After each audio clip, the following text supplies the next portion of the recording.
Énigme d'un cheval vieux de 3000 ans enterré comme un homme au Soudan. Enveloppé d'un linceul, ce cheval a été déposé 6 pieds sous terre dans la nécropole de Tombo, actuel Soudan, 3000 ans avant que des archéologues américains ne l'en délogent. Dans un article publié dans le journal Antiquity, l'équipe de chercheurs de l'université de Purdue, États-Unis, y voit la preuve de l'importance jusque-là sous-estimée des chevaux tout au long de la vallée du Nil. Lire aussi, la cité perdue des pharaons noirs. Le site de Tombo, où a été retrouvé le cheval, se situe en pleine vallée du Nil dans l'actuel Soudan. Cette carrière d'où l'on extrayait les granites nécessaires à la construction des statues des pharaons noirs est bien connue des archéologues. Il y a une quinzaine d'années, ils y ont aussi découvert une nécropole.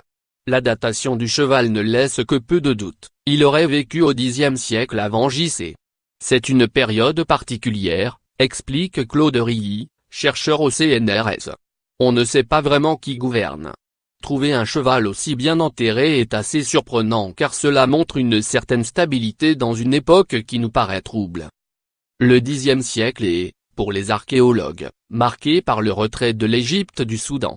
Fragilisé politiquement et militairement, l'empire des pharaons ne peut plus tenir sa place dans ces colonies. Depuis le XVIIe siècle, la domination égyptienne s'étend dans le sud de la vallée du Nil, à savoir le royaume de Kouch. Mais Ramsès et ceux qui lui succèdent, les pharaons de la 21e dynastie, peinent à imposer un pouvoir fort. En interne, ils doivent partager le pouvoir avec les grands prêtres d'Amon, et ils sont menacés aux frontières. Il n'est pas rare de trouver des animaux enterrés dans les nécropoles égyptiennes ou soudanaises. Mais habituellement on a affaire à de plus petits animaux qui sont dans les mêmes tombes que leurs maîtres. Le cheval en question possède sa propre tombe et a été enterré avec soin. Il y a d'autres exemples de chevaux enterrés, mais plus tard, explique Claude Rilly. On a retrouvé des chevaux enterrés à la verticale à chacun des angles des pyramides royales d'El Kourou, au Soudan, par exemple. Retrouver un cheval seul, déposé sous terre avec des ornements est assez inattendu. Au Xe siècle avant J.C., les chevaux commencent à être bien maîtrisés par les hommes. Mais ce sont avant tout des armes de guerre, explique Claude Rilly. Ils tractaient des chars de combat. Celui-là a d'ailleurs été retrouvé avec les morceaux de fer d'une bride, qui suggèrent un harnachement. Impossible cependant d'y voir un éclaircissement sur les combats de l'époque.